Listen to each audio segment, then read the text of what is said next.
House, which is Spark, okay, which could be Spark SQL, but they both have table objects, right?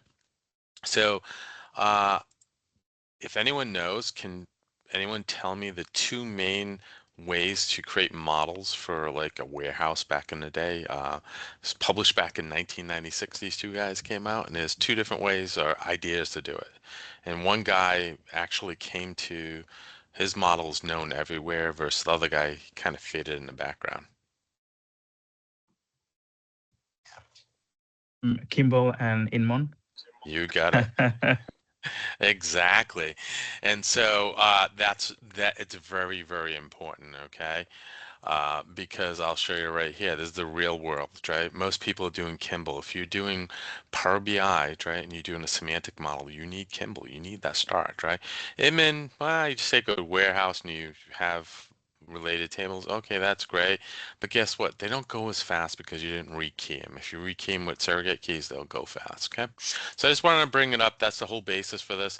A little background about myself. I'm an avid learner for my whole life. 100 plus articles at MS SQL Tips. There's a bunch on Databricks and Spark. The cool thing about DBT is it's agnostic. It doesn't matter where the target is, okay? You just get data into raw and then it uses SQL, okay? I have about 4 articles coming up on SQL Server Central on DBT, just waiting for them to publish, okay? If you are on tonight's meeting, the only thing you need to really remember is John Minor 3 at GitHub. If you know that phrase, then you can find everything. There's going to be 3 here. There's a DBT sample Chinook, okay? The Chinook database is a bigger database than, or sample than Jaffle, which is what comes out with DBT, okay? And the problem is it didn't have everything, all the types that you could do, so I wanted to know about that. And then guess what? You can do more with DBT than just do select statements. We'll talk a little about that today, ephemeral models.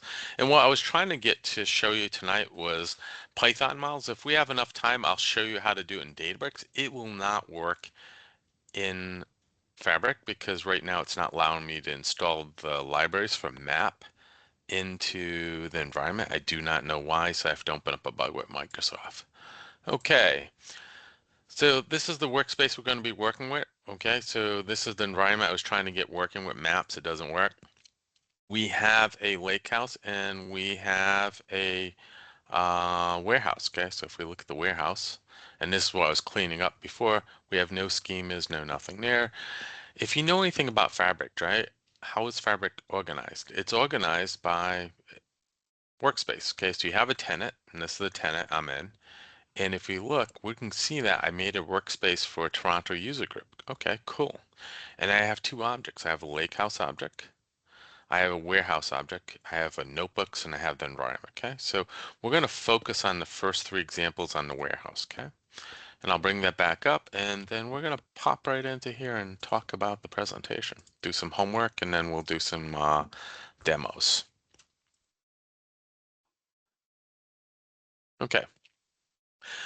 So this is the introduction to the data build tool called DBT. If you look at DBT and you Google it, you're going to get a weird thing about psychology. You want to type DBT space labs, okay?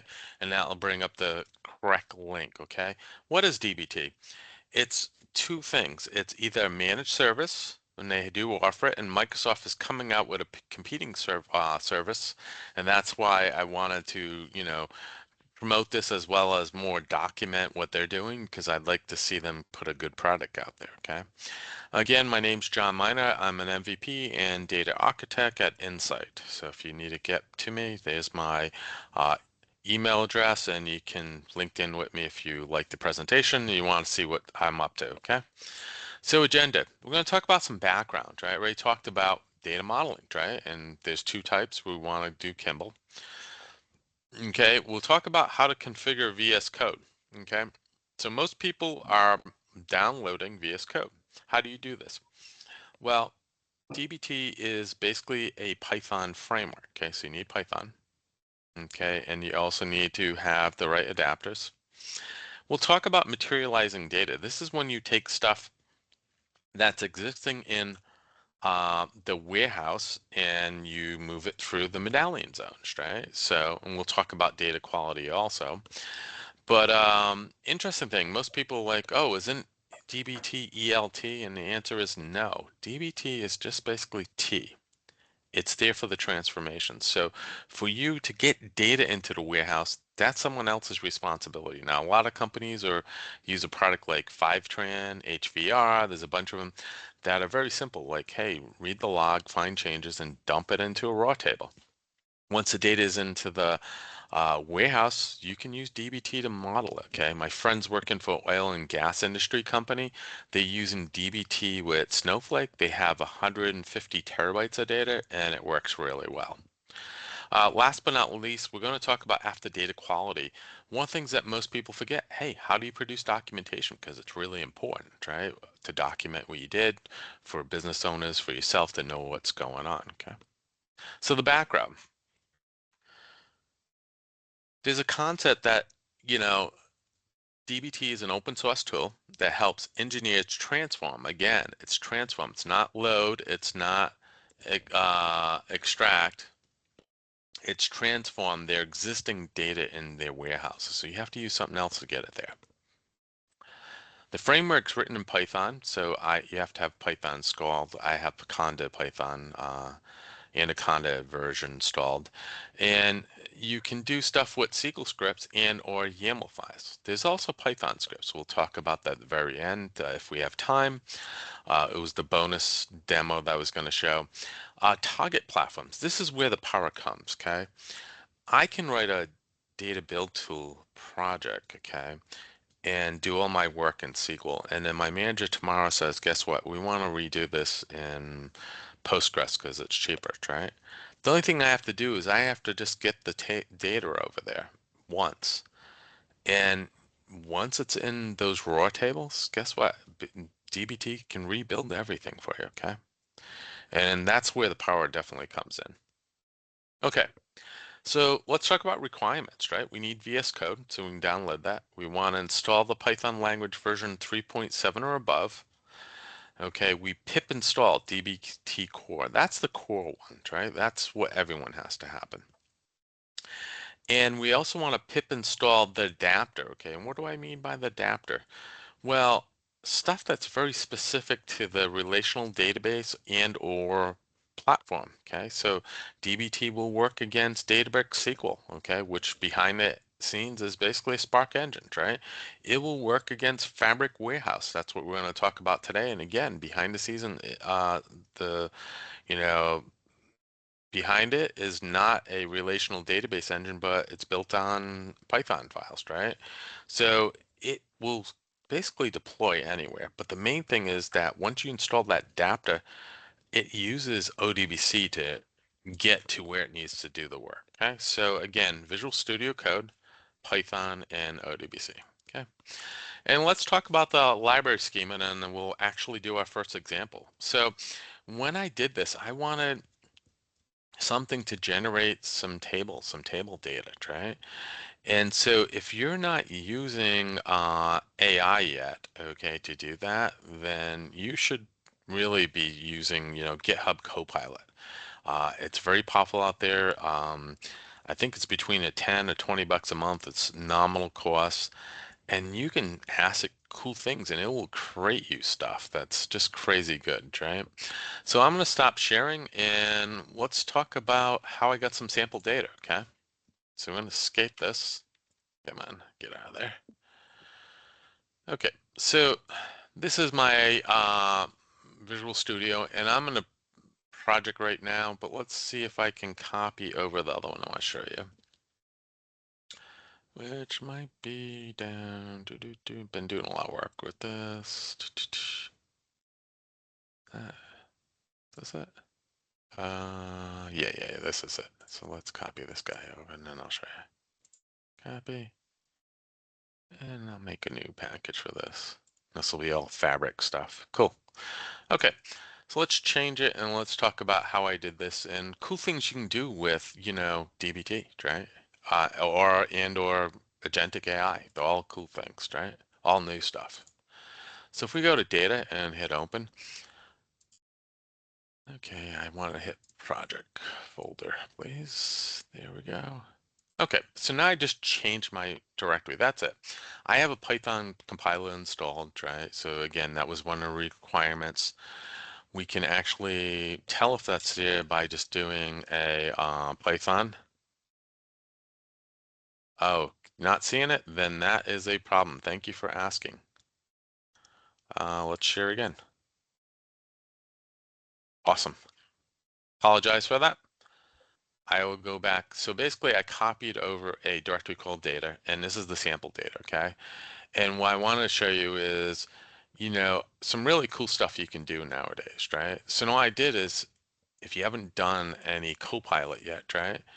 You can go and say, let's do file, new file, and I'm going to pick a Python file, okay? So it picks a Python file. I do Control I, right? And then that's all I can do is I can say create a Python program um, that generates big data. Uh, we are modeling a cigar, and again, my friends invite me out to a cigar bar tomorrow, so I don't usually go. So we're modeling a cigar bar in which we have members, events, and sales. Generate these tables in data, save as CSV files. Okay, and again, I'm doing this totally off it, but I know it's probably going to happen, and I think it's going to do it. It's basically going to bring something called in. Well, this one didn't do it. It did. It's interesting about how if you ask the same thing from Agentic AI, and again, we can look at the model I used, which I don't know which one I used. The one I used, you decided to use Faker, and Faker is a thing to randomly come up with names. This one came up with totally different. It actually put first names and last names in here and just randomly said, hey, give me a member ID, first name, last name, email. So it's putting it up at cigar bar email, right? Join date, member tier. But this is awesome. Like, I didn't do anything. It's generating. This is generating a cigar tasting event. It's generating sales, right? And then it's saving it all to members, events, and sales, right? I did something similar. So easy to do, I'm just going to throw it away, right? But let's look at the sample data one I did. Right here, this one came up with a totally different technique. And this is the interesting thing and freaky thing about using AI. You might ask the same questions twice, and if you word it just a little, you're going to get a different answer. So there's a library out there called Faker. And what you can do is you can say, hey, give it a random choice between these. Give me a catchphrase and, a pen, write a book, and so on. And at the very end, I also said, hey, give me a diagram, right? And then from the diagram, I said, hey, guess what? From this diagram, generate me a SVG file, right? And guess what? It suddenly created a SVG file. So these are all things that you can do with generative AI within Visual Studio Code, okay? So it's pretty exciting. Last but not least, I made a date stable, okay? So now I got some sample data. How do we get in? How is DBT? How does it work, right? Let's go and talk about that. So we're going to open up folder. And again, that was just the data that goes in. And we're going to do our first version of the library, okay? So the very first thing you need to do is you need to go ahead and have a profiles, okay? And so this one is using a service principal, and I will be deleting the password tonight. So anyways, even if you're trying to hack me, you're not going to get there. So it's Fabric, and again, I'll bring this over so you don't see it too obviously. And then it's ODBC driver. This is the point to my warehouse. This is my warehouse name. What does this data mean? This data means, guess what? That is the base schema. And from there, it'll append to it. We're going to use the service principal, tenant, client ID, and so on. Okay. I'm going to close this. Still a little of my secrets, but like I said, I'm deleting it right after this because I've had issues in the past. So I'm going to hit debug. What does debug do? There's a bunch of commands. One of the ones is debug. And basically it goes and says, hey, can I make a connection to the target? And it said yes. I went ahead. Now it will look for this profiles, and inside this profiles, you can have multiple ones. You could have one called master, like for instance, if I wanted to create a database and then use the database, I could have profile master that allows me to get into the master database. Then I have another profile that's called library that allows me to get into the library database, okay? So you can have multiple profiles. I suggest you don't store them with your projects. These can be outside, put into your user directory, because if you check them in, right, sometimes there's confidential information there. We saw that there was the secret to a service principal. We don't never want to give that out, right? But once we test it, it doesn't show it. Now, how do we initialize our first project, okay? I'm going to initialize this and throw away, but I just want to give you the whole thing. If you do dbt init and then you do lib, libs, okay, it's going to create a default library for you, okay? And now look, these are all the adapters I have. I have Databricks, I have Fabric, which is the warehouse, I have Fabric Spark, which is the lake house, I have Postgres, I have Spark, and I have SQL Server. So say I want to just do an Azure SQL database, and it's going to stop and ask me things. I'm going to hit abort, but guess what? It's already created it. Okay, so there's a libs directory, right? And if now we change it to libs, okay, and open folder and take a look at libs, okay, so we're going to get into all these directories. What is analysis? What is macros, models, seeds, snapshots, tests, okay? But it's all based upon this project. There's a project and a profile. Profile is the connection as well as the drive that you're going to use. Project's how you're going to lay it out, okay? So this one's telling us that if you have models, which is any directory, it's under the models path, and then we can specify additional information. Same thing with tests, seeds, macros. Macros are interesting because we talked about DBT using Python as a, the foundation for this, but then it's SQL and YAML. But there's also, you can use something called the Jenga template language, okay? It's like Pebble. You might have heard Pebbles with, what is that? Kestra. It's kind of like that, but it's brackets, and it allows you to do replacements. We'll get into that shortly. But you can see this actually created a model libs example. And if we take a look at the models, right, we can see this is our first one. Oops, guess what? This has the Jenga right here. It says config, materialize. It's going to make a table, right? Other one, let's take a look. Oh, here's another one. I don't care what the name of this is going to be. I just want to reference it, okay? So whatever the file names here is what the table is going to be made. And then we can map to what we want to do for more naming. And I'll talk about more naming, meaning you have to compose it. That profiles has the root word. And then in the project, you can have a postfix, okay? So that means I could have data and then where I put the seeds is raw, okay? Now I'm going to kind of go back on my word a little and say, well, I said DBT is more about transformations and that's what it should be, okay? But in reality, it can create tables, okay? And this is our first use case, and then we'll jump into different materializations that you can do. So we can look now the projects. I redid this. It's the library schema. Oh, guess what? Now I say that, guess what? When I bring it in, it's going to be data underscore raw for seeds, okay? Because that's a schema and it adds it at the end as a postfix.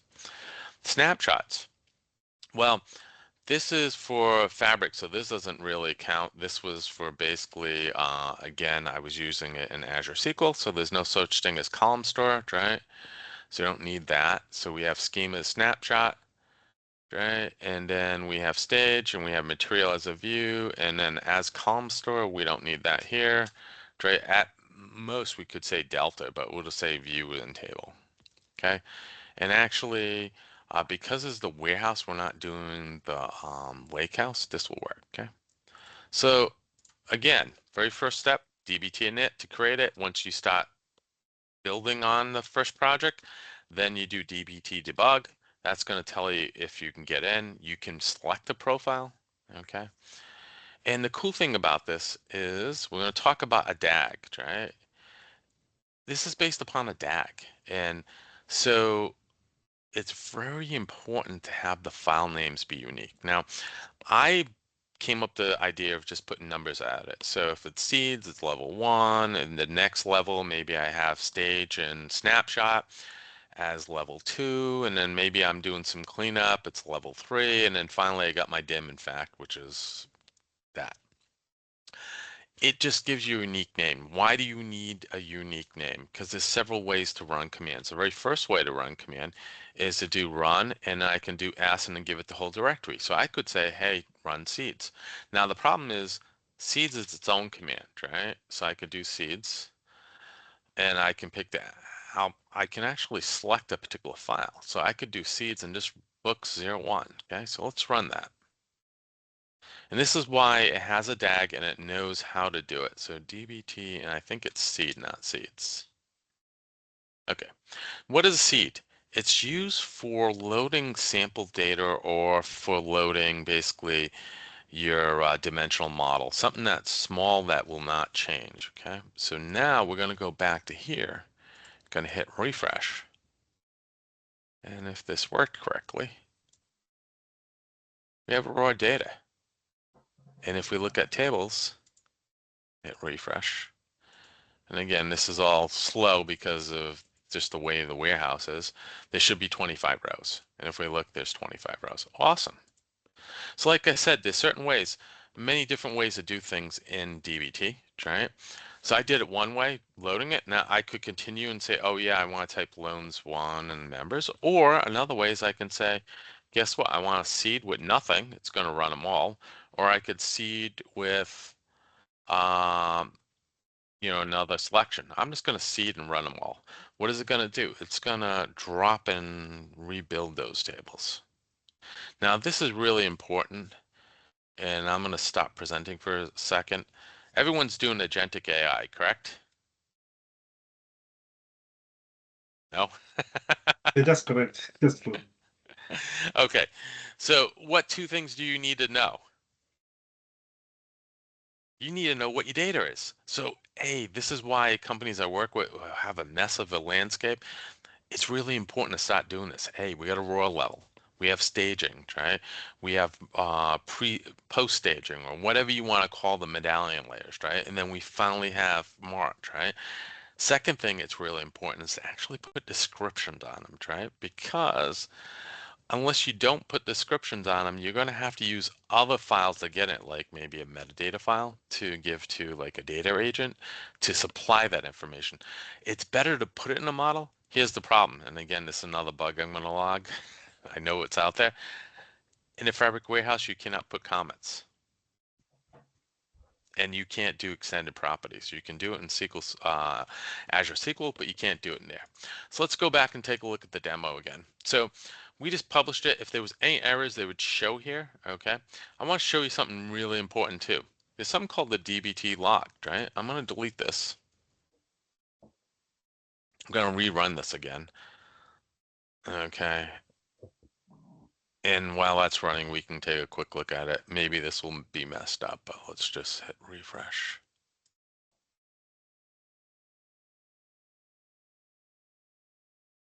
Okay, so it understands as 3, but right now it's tearing him down and rebuilding, okay?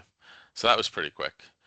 Why is it pretty quick? It does batches of 400, so you have to look at the documentation how to change that, which is kind of cool. What's this debug console? Well, this is your understanding of why DBT might go wrong.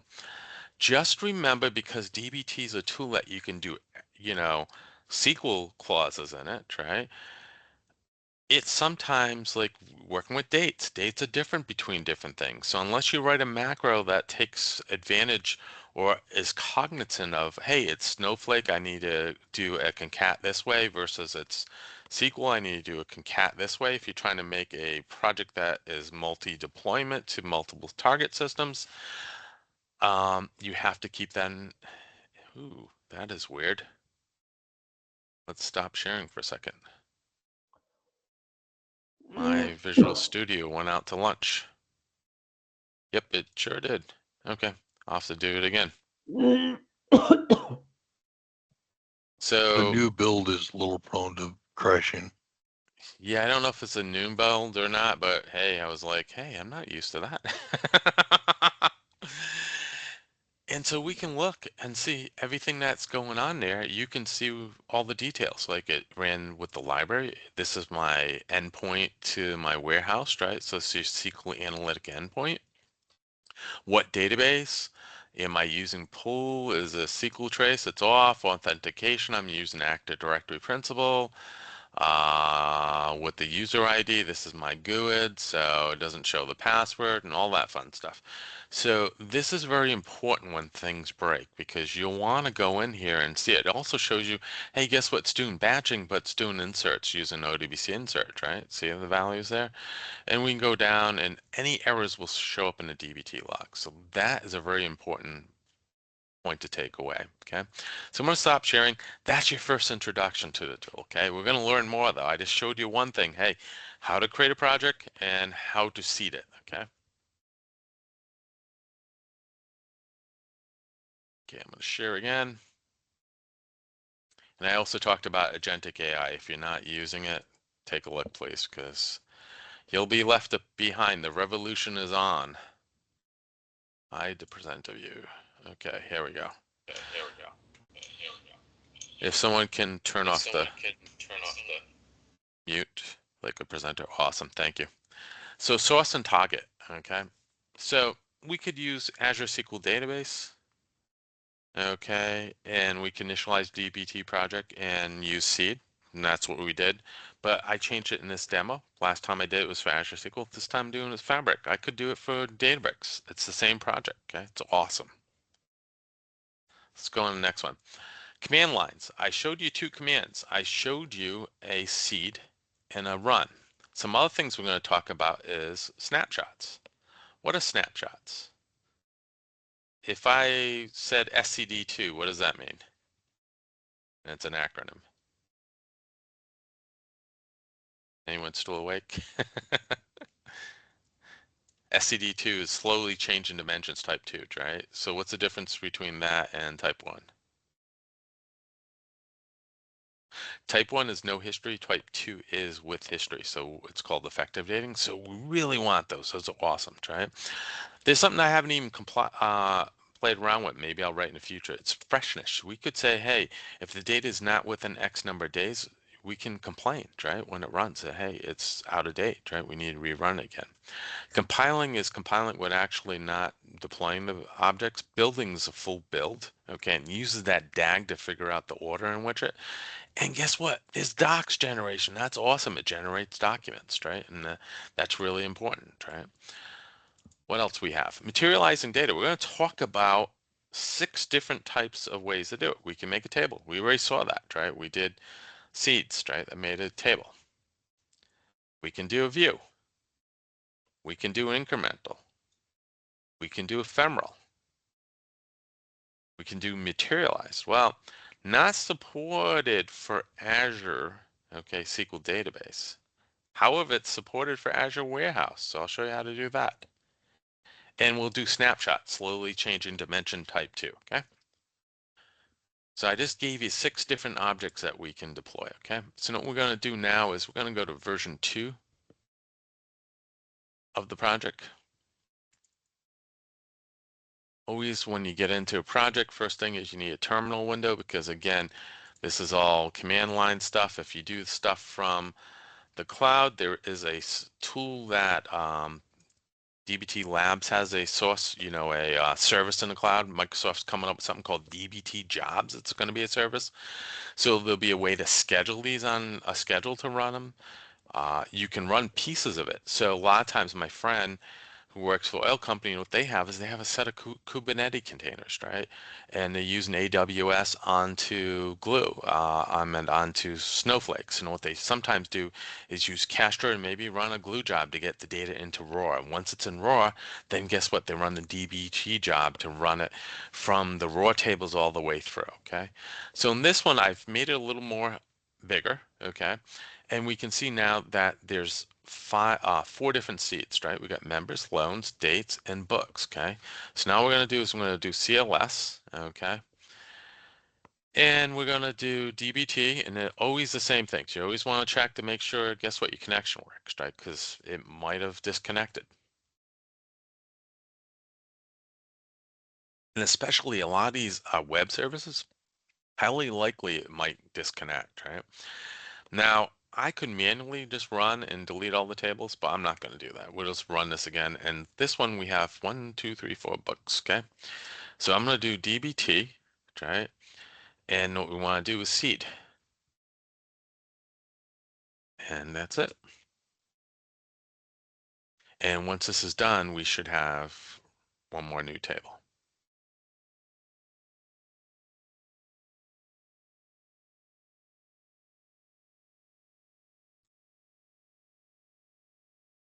Okay, cool.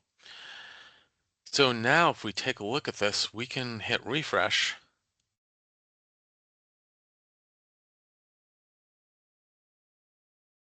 And this will have 1, 2, 3, 4 tables. Awesome. I am going to SSMS. See if I can get this to work.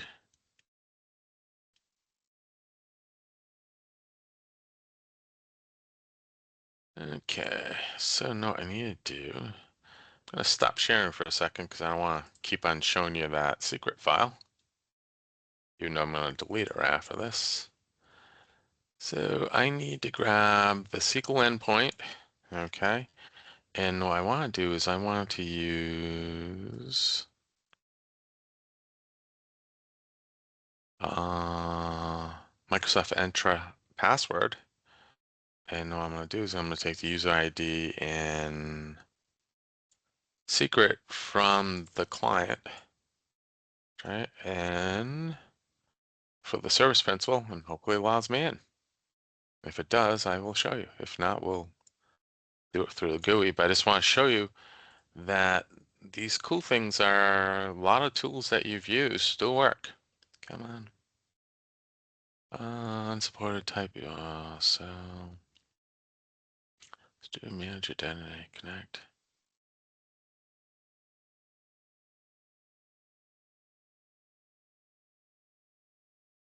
Okay, one more time, and if not, I'll move on.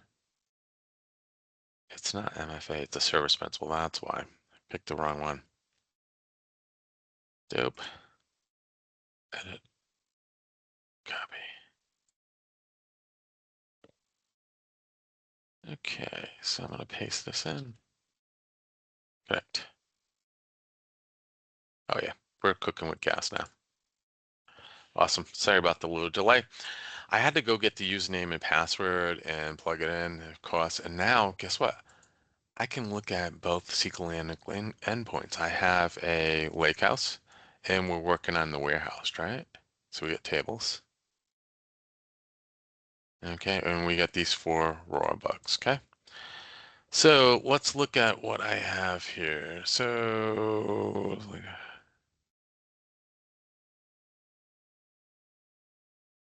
okay, so what we have is we have the raw data coming in members 1, but we have a snapshot members 3. How does the snapshot work? Okay, so let's take a look. Okay, so oops, don't want to show that again. Like I said, I'm getting rid of that. Dates 03, member 03. So this is the guy right here. So this snapshot, let's look how it's configured. First, we need to tell it's a snapshot, right? Member 03, I don't know why that's there, but the config is that, I'm wondering if everything, yeah, that's weird. Just looking at something real quick. I don't know why that went up there. I didn't tell it. Sometimes, this stuff is too smart. You're like, but I think this one's right because see, it says percent snapshot member 03 and snapshot. And then it's a SQL file, right? But this is our Jenga language, right? Template language. So it's saying, find me where members one is. And members one is really, okay, it has to be smart enough through the DAG to translate that to, okay, it's WHS underscore sample library is my warehouse dot. There's no such thing, there's schemas here. So it's data underscore raw dot and then member 001. So that whole DAG has to be pulled in automatically from just this little thing, reference members. And what we're going to do is we're going to say, check the member ID. And member ID unique, and if we change any of these fields, then create a new record, okay? So what we're going to do is we're going to create a snapshot right now. So I'm going to minimize this, get out of here. I'm going to clear it, right? And again, just like seeds, snapshots are very specific entity, so you don't have to tell it what to do. So we're just going to do snapshot. Unlike when we get to models, we might have multiple directories for models.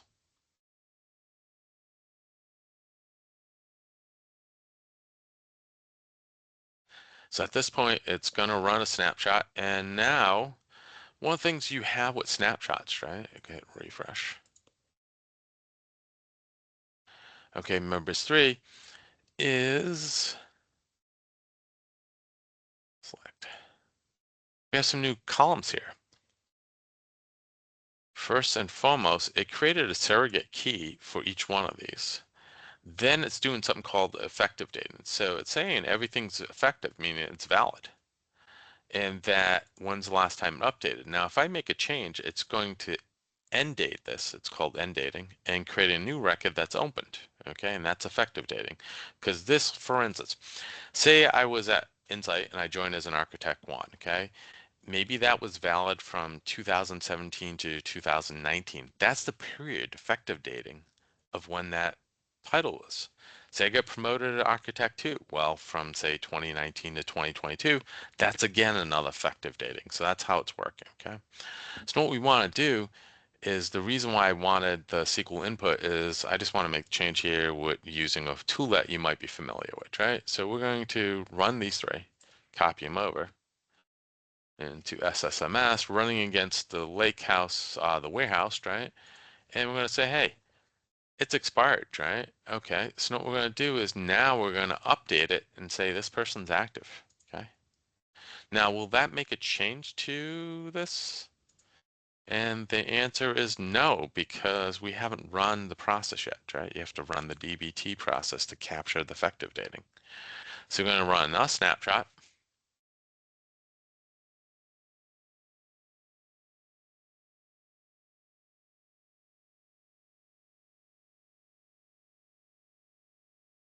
Okay, and now it ran, and let's take a look.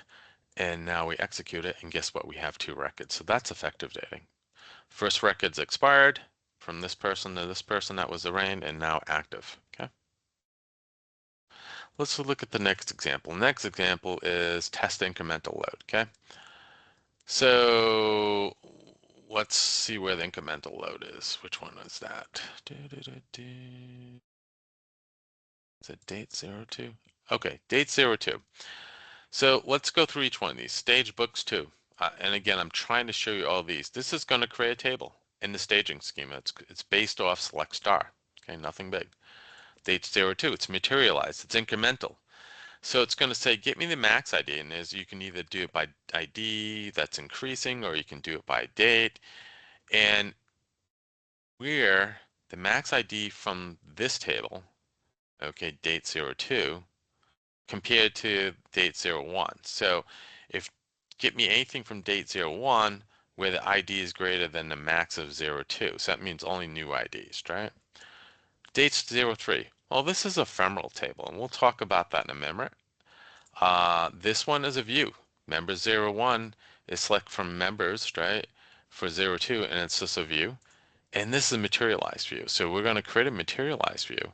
And we're just going to ask for row counts for everything, right? And this is going off, let's make this off date 03 for the hell of it. And then we'll come back and fix it. That way you can see an update. So close all, and then this should be saved, right? Okay, good. So what I'm going to do is I'm going to go for broke. I'm going to do DBT, right? And then I'm going to do run. And this time I'm just going to run a whole thing, right? So I want to do staged, right? I want to run all my tables in stage. Now, when I was doing this with Azure SQL, it was failing on the materialized view, but there's support in this. So, okay. So it said one date 02. Okay. Why did it only create 4? Well, date 02 3 is ephemeral model. It never gets used. It will only get used in the next layer. So we could, for instance, on the dates, call this 03, okay? File save it. Remind me to put that back. And now say if we just run, and this time I'm going to do a select, right, of dim underscore dates, okay? Now, what is ephemeral model? In its basic use, okay, it's used for a placeholder for something I'm going to eventually do. I'm eventually going to make a date table, but I'm not there yet, right? So how do I do it? I just put one record as a placeholder, okay? Now, we did a couple tables. Let's take a look. Hit refresh.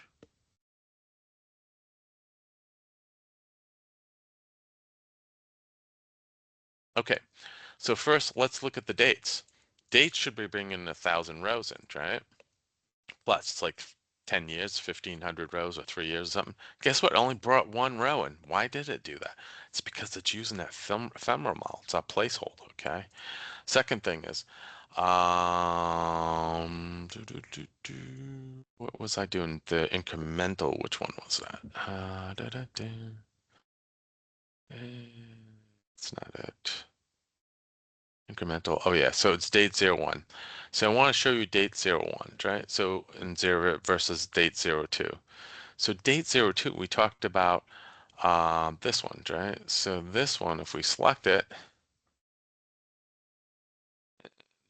let's do order ID descending, okay? If we look at that, we can see that 2026 is the last one. So if we put 27 in, it'll be a brand new record, okay?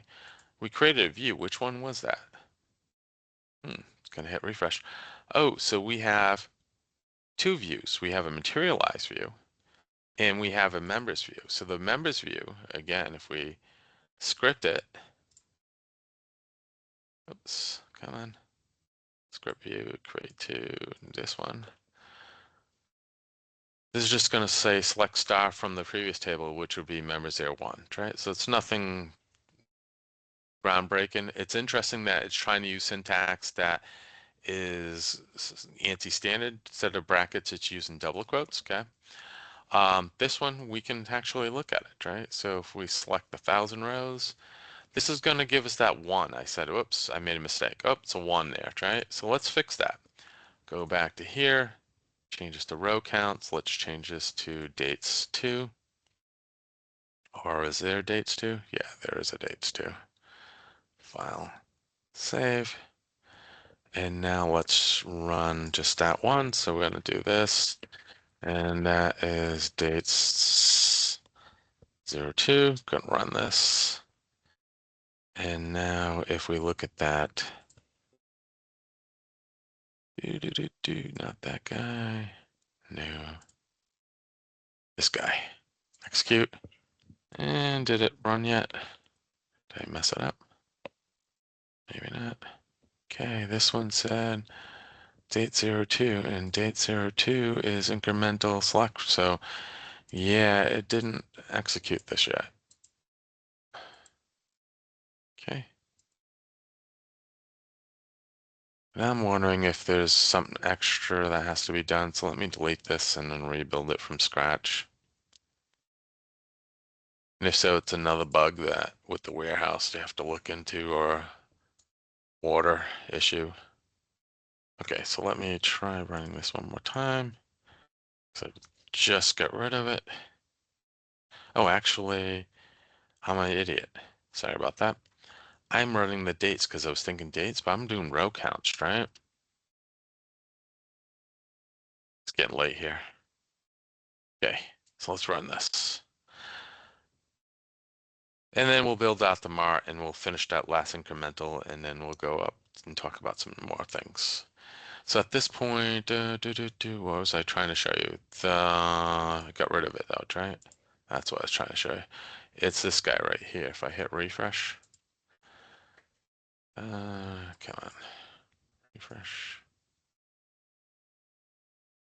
And then we do select star from this guy. We should have like 1,000 or something. We have 1463. Okay, let's do the incremental. So the incremental, we can do that by just adding a new record and then selecting, okay? So let's control this, put this sample code in here, to a new file here. So if we take a look at dates one, execute. Oops, hit the wrong button. Come on, don't do that. I just hit execute. Okay, so we can see 26 at the end of December is the last one, okay? If we look at the target, it's the same thing. Right now we're going to place this into the source. We're going to look at it, execute, and now we're just going to run the incremental, okay? Now, it could have just been one record. I happen to have them all there, but one record, if we truncate and load, it's smart enough to do that too, okay? So now we want to run, what's this? Date 02, right, this time? Okay.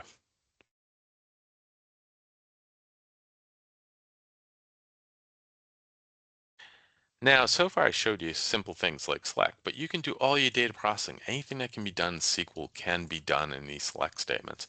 And it can even get more cooler by doing like for loops and stuff. And I'll show you that, but that's advanced techniques. I'm just trying to get you a good introduction into it. Okay, let me show you some more. We showed you like union there. Let's talk about some cool stuff. Like for instance, we might want to take the date key and we're making a model here, dim books, dim dates, dim members, and fact loans connects them all. We might want to go back and replace it, right? So these are your references and we're changing the date to a join date key. Same thing with fact loans. We're going to return those. And that's it. So if we close this one and close this one and we do dbt run dash s mart, and basically it's going to build the mod out for me. Does anyone have any questions? If not, I'm going to talk about testing next. So it's a good point to ask if you had a. So right now we don't have question in the chat. Okay, cool. So Yeah, if you know SQL, this is an awesome framework. My friend allows power users from the other company to do it, and then they just do code reviews from it. And then let's take a look. If it passes the code review, it goes in. So John, there's one question in the chat. Why aren't you using CTEs? You can do CTEs too in the SQL if you wanted to. You can do anything you want. You name it with SQL, it's a supported. It's pretty immaculate too. Let me show you something that you can't do from SQL. So far, the data build tool, right? We talked about transformation. And we say, hey, select this table, do some transformations and output it as a table, output it as a materialized view, output it as a table or incremental or seed table, right? It's doing outputs, right? We can also tell it to execute things, which is kind of cool too. So for instance, let me bring that up. Yeah, there's a way to set the concurrency on the actual thing. That's beyond this class, but yeah, we can definitely do that too. So let me show you a case of the femoral model. The femoral model, I showed you, you can bring it in, right? And one of the things I did not do fix is this one, right? This was supposed to have been beta soft dates too, right? So this one is one record there, if we remember. And again, if I go over here and do dates, and I'm not even going to run it, I'm just putting it back so next time I demo, I'll remember. But this is one record, right? Because I don't think we've refetched it. And now we can fix that by going over here, try it. And if we do S select and then dates 03, guess what? Now we're going to push from that middle layer, right? Bronze, silver, gold into the gold layer, our mod, the final one. Okay. So now if we go back here, there should be like 1,500 rows or something. Yeah, parallelism, you can set the parallelism on this. Did it not refresh yet? Sometimes it takes a while to refresh. Did write the right command, right? So let's take a look. Dim dates, right? Reference date 02. Date 02 is the incremental, right?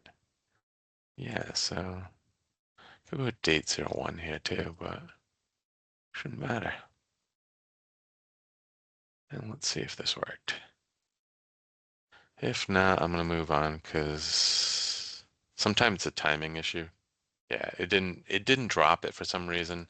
I don't know why. We could definitely build it. It should have built it over it. Maybe it said, hey, it's there.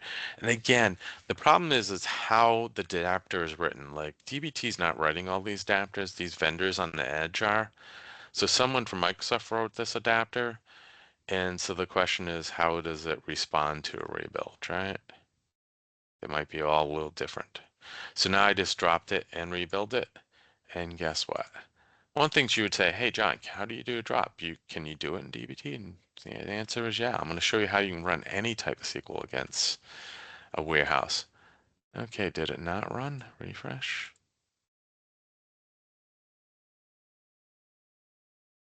Yeah, let's say.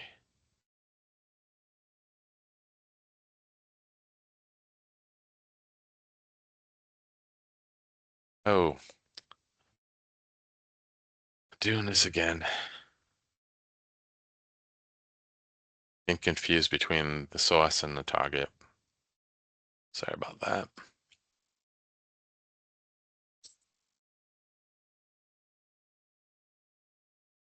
Okay, so I'm gonna go a little, once this comes up, I'm gonna go a little off base to show you something that's really cool. One of the articles I'm writing, and then we'll get back onto the slide deck and call it a night. So here's dates, and if we select from here, there's going to be a complete date. Before I had it pointing to the ephemeral model, one record, and now guess what? It has 2027 because that's our newest date you put in. Okay. So I'm showing this demo. Can I clean up the whole demo using DBT? And the answer is yes. Little kudos to my friend Matt who brought me onto this, but there's something called the ephemeral model. We went over that already, right? And I showed you, well, one use case for the ephemeral model is you can go ahead and be a placeholder, right? Second underlooked use case is, guess what? Because it executes, you can use something called macros and Jenga code. Okay, so I want to very simply say, make a table. How do I do that? Well, it's very simple to use material as ephemeral and say within the template language, say, hey, set this string query to this big command. And this command is, hey, if the object does not exist, right, then create the table. Okay. Well, how do we execute that? Well, this do command executes tsql command. Well, that's the secret sauce. And this is my repo already. And what I'm doing is I'm just saying, hey, log this out of it. Then I say run query and just pass the query to it. That's all I do. And then execute and end it. Very, very simple stuff. So let's tear it all down. So I can see that I have a thing that says clean database. Now, the problem is I'm not guaranteed the execution thing there. I could try running it. It might blow up. So I'll run it by hand, dbt, right? And then run, right? And we'll do select. On this one, we just want to do, say, delete views. This is going to delete all the views from the target. And if we look at the code, it's very simple. It's a while loop, right? Select and say SQL equals SQL. It's basically recursive from here. And then once we get this big thing of all the view names and it says drop view, then what we do is we execute it, okay? That's all it does. So we did that. We're going to do drop tables and we'll do drop schemas and let's see if it cleaned up. Select, drop. I think it's delete. Okay. Tables. And delete schemas. I think we're running out of space here, so I'm gonna quickly go over what's in my repo and then let you have fun with it later. So you can see right here, it says, hey, concurrency is one thread. You can set that higher. Start, so execute. This is the command, and if you ever see the N, it's there. So question is, can you do error handling in DBT? And the answer is no, it's not a language, it's a framework. So what you can do is afterwards, anytime there's an error, look at the DBT model. So if you're deploying it to A Kubernetes container, just wipe out the DBT model before you run your jobs. I meant the log. And then at the very end, look for any errors. If there's errors, then you need to go looking, right? So this said there's 18 models, 499 macros, okay? And last but not least, I'm going to do delete schemas. Okay. And now if we take a look, everything's going to be gone. So now if we hit refresh,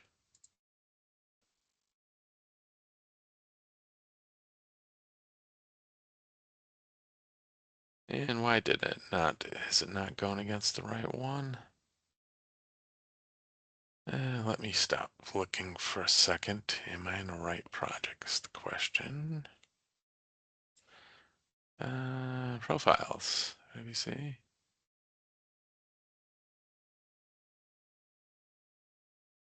Huh.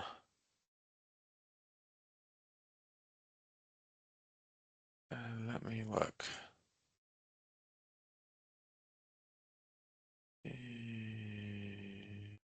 Let's grab this guy. Cancel. I might be using the wrong sequence. Hang on.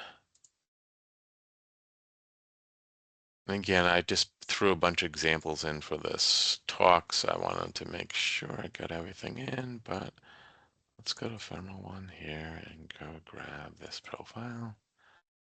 That's there. That looks the same. Let's try it again.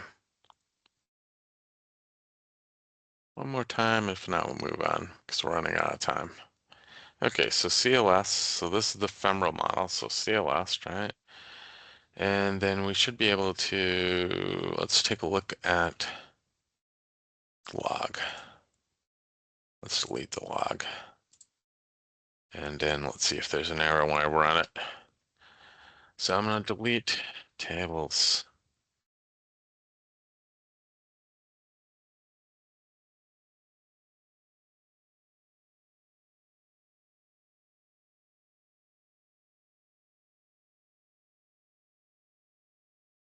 Okay, DBT, debug. Something's going on with, this crashed once already. So maybe something's going on with this version. So it's saying that I used this client ID in authentication, right? This question is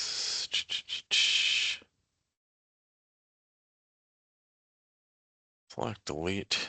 Oh, I know what happened. There we go. Typo. So it's running it now. Question, did I have any errors? If so, then let's do control find of error. That's just a warning. Okay. WC driver, connection test, debug, error, smart. Looks like it ran. Said something about usage events. There was an error, but it seems like it worked. So let's see.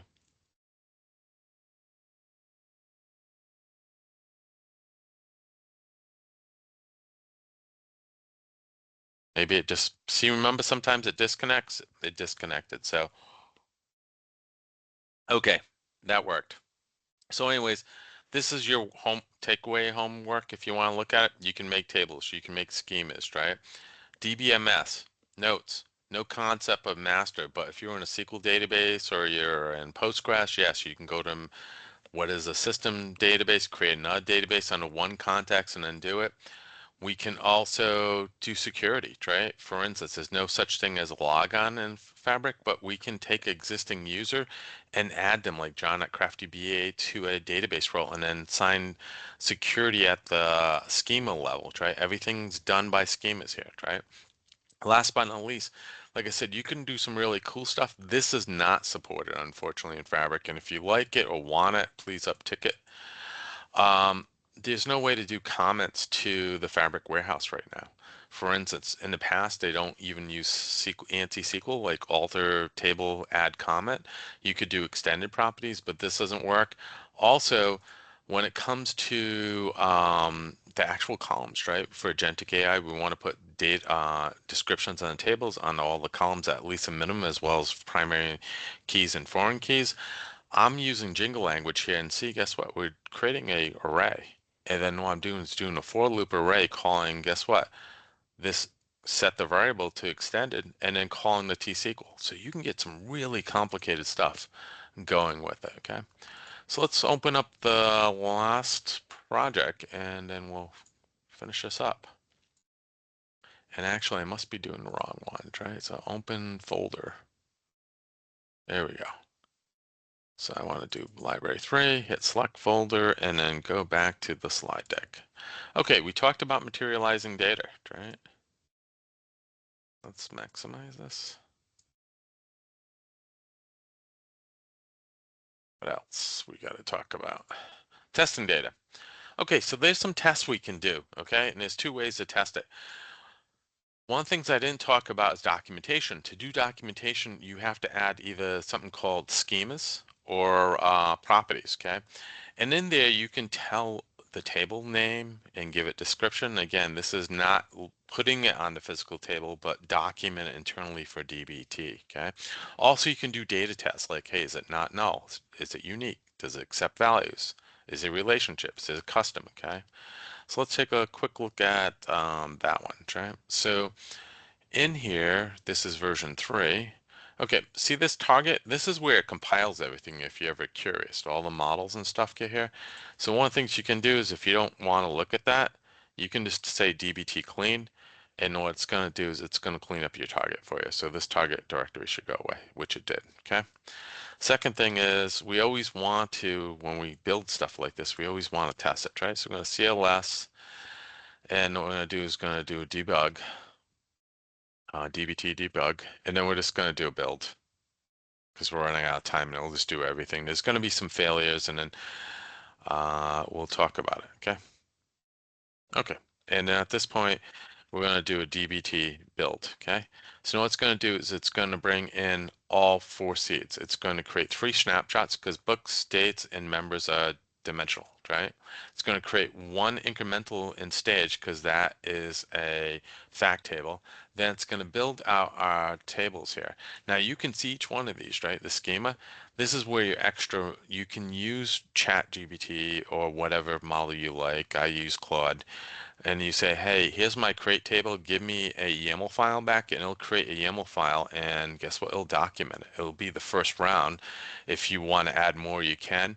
The main thing we're going to talk about is it this guy? It's this guy, and this guy is the seeds, and what we're going to do is we're going to do testing on different things. Like for instance, if we go top, this should be not null and unique, which is the book state, okay? But before we do that, let's just build the whole thing out. Did it actually build yet? No, it didn't. Should have been doing that while I was talking. Okay.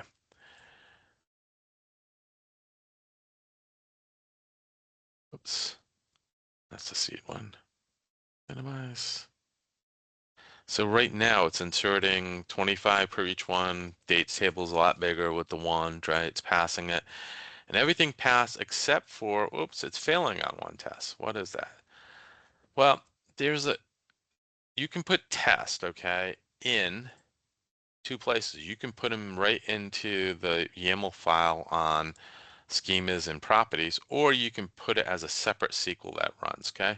So this one is failing because I'm saying, is it greater than 30 days? So if I do 180, which I know nothing's going to be there, right? And then if I do a DBT and then test, right, without anything, it's going to run all the tests, including the schema tests as well as the custom tests. Guess what? It's going to come back with no failures, okay? Awesome. So let's break it. So we need to have some more testing, right? So we're going to go to data test, okay? And just copy everything and bring it in. We'll talk about it. So in here, new file, paste it in. Okay, one of the things we can do is we can select from here, right? Oops, did it not change it? Should have been there. Refresh, did I not build it all? Is it still building? Could have built it. There we go. Maybe it was just thinking. No, it doesn't like it. Raw books. Where book ID? Why doesn't like book ID? Oh, case sensitive for some reason. So you do know warehouses are case sensitive versus SQL's insensitive, so that's why it's catching me. I deployed a case insensitive one, okay? So now I'm going to insert into it the same data, right? We're going to make two of these, okay? And we're running out of time, so I'm just going to run them all. So this one doesn't like book ID again, because it's case sensitive, so I'll just pick the right one. And then we're going to say, is there any null values here? And of course there isn't. So now what we're going to do is we're just going to sort the same record with a null value, okay? And we're also going to say, guess what? We have, again, I'm just going to do a shift, search and replace book, so I don't have this all night long. And replace them all. Okay, we're done. Good. So next thing is we're going to say, hey, guess what? What's accepted values, right? Well, this is tech. We know that health is not accepted value, so we're going to put that in. We're also going to set up a referential task. Now, this is something I have not had a chance because I've been too busy at work to look into. So this is yet another thing that needs to be fixed. Next time I have to make sure I do case sensitive. I was doing this with SQL, so I didn't have this issue.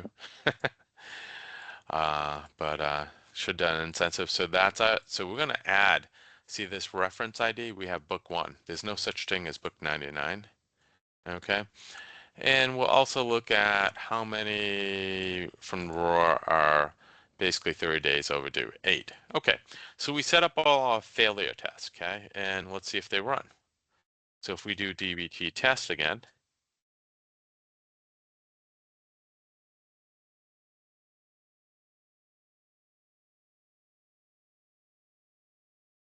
okay. So we can go through here now, and this would be great because problem with warehouses, you have to do your own data test, right? The data should be cleaned, right?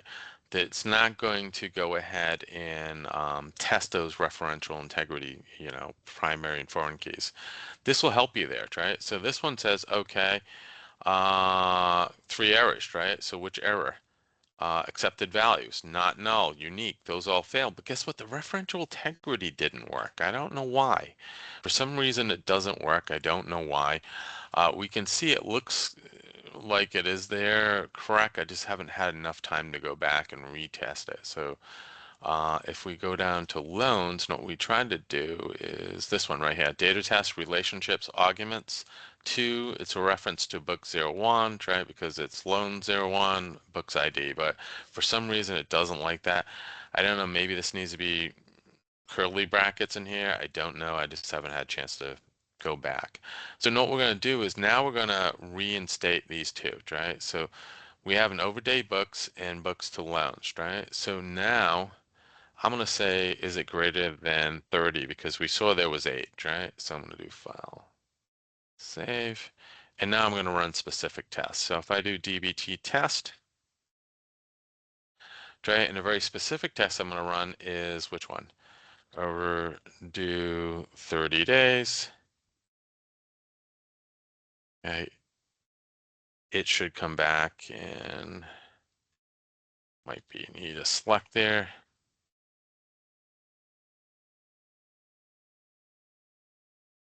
And this one's going to come back with errors.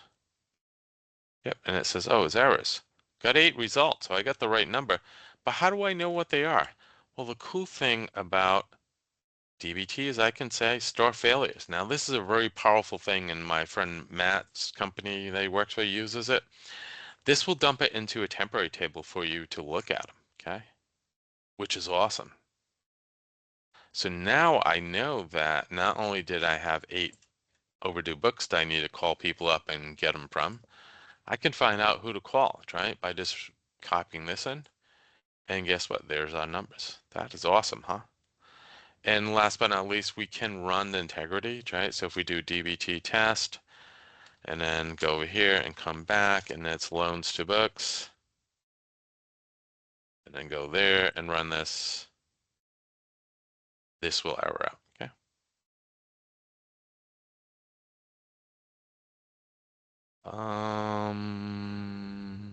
Interesting. I'll have to look into that. That's supposed to be, did I ever change that? That's the question, right? This one, if we select from here, book ID, loans to books, that should be doing, I don't know why it's not messing up. But anyways, we're running out of time to do all my examples. Last examples, I want to show you about documentation because that's the most important. I can debug this another time, but I'm sure it's probably something simple. So CLS, right? And let's talk about documentation because that's the most important thing, right? A lot of times I go in these companies and as a consultant, they have no documentation. So how can we make sure? Well, guess what? There's two commands, docs generate and docs served, right? So let's do it. So no, I'll do here is dbt and then really quick, I'm just going to do seed so I get rid of all that bad data. And then we're going to go take a look at that. So again, two commands, docs generate will generate it in the output as a document, and docs serve brings up a HTTP window, a little app, and it'll show you all the documentation. It includes these tests too, which is kind of cool. So dbt docs, what is it? I want to make sure. Docs generate docs serve. So I need generate first.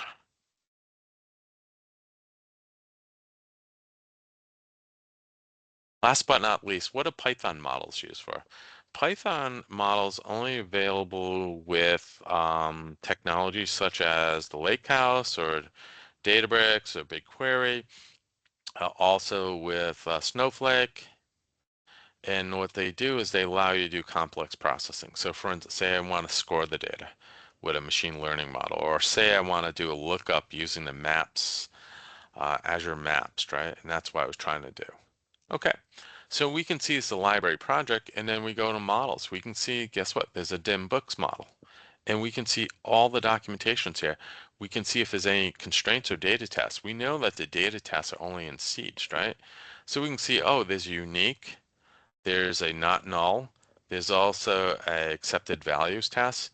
We can go down to members. Now, I know right here, for some reason, that is not showing up. So that data test must be wrong. But let's wrap it up. So I gave you a really, really good introduction to DBT. It's pretty exciting. The data build too depends upon data being already loaded into your raw tables within the data warehouse, so it will not load it. You can use seed to get data in for just like dimensional models, but that should not be the purpose to load your warehouse that way, okay? You can use, like I showed you, ephemeral models to have a project that sets up the warehouse for you, like create schemas, create tables. Uh, you can load into the raw, say using a tool like Fivetran. You can put the comments on afterwards. Right now, Fabric's behind the ball as usual. The warehouse does not support comments. Databricks does. Snowflake does, so they have to catch up. Basically, what I like about it is power users can write SQL and YAML and be very productive on building these out. They'll need some guidance, but they can. We talked about the several ways to materialize data as well as test for data quality. Uh, Remember, the whole project is part of a DAG, which is a directed acyclic graph. What does this mean? You have to have unique file names. Otherwise, you will not be able to run pieces. Additional information as property files allows for documentation, schemas to be produced. In short, DBT makes it easy to build out data models. There's a bunch of my Chinook example, the Fabric Warehouse, what's coming to Fabric, which is in preview, which doesn't fully work yet, and basically the SQL adapter for SQL Server, but there's other adapters like Fabric, which was for the warehouse, or Fabric Spark, which is for the lakehouse. So with that said, I want to say thank you for staying for the ride. Does anyone have any questions?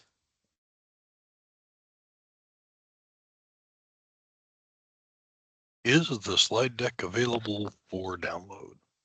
Yes, it is. In fact, I will, let me Thank you. see.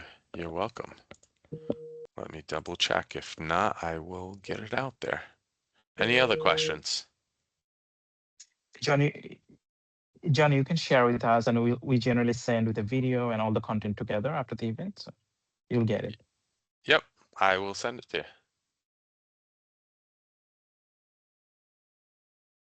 Any other questions?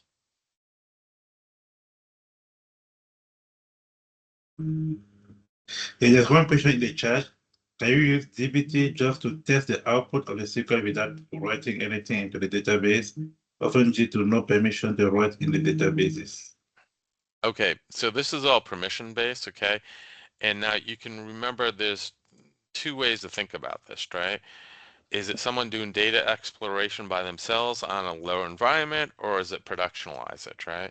So once it goes out of dev, no one really touches it, right? These are all canned things that you should be running through, like a Kubernetes cluster that has, the only thing you need is VS Code, right? And DBT install, and it will work, right? It could be a Linux box, and that's what my friend does. But again, it's all permission based. So for testing, a lot of tests, you could just export the test and the document and just send out, hey, if there's 8 errors, notify someone, right? And there's something I didn't talk about here, but it's a topic maybe I'll explore in the future. There's something called hooks, before and after hooks. And so you can do things before things processed, right? So for instance, you could go ahead and you could truncate a table before you load a table, right? And so I'm sure there's some way in which you can set it up so that you can run the tests if you either locally, and hopefully you have rights, or export, like I showed you, run each test to an export directory, and then just send a report saying, here's all the exports, go take a look. Does that make sense?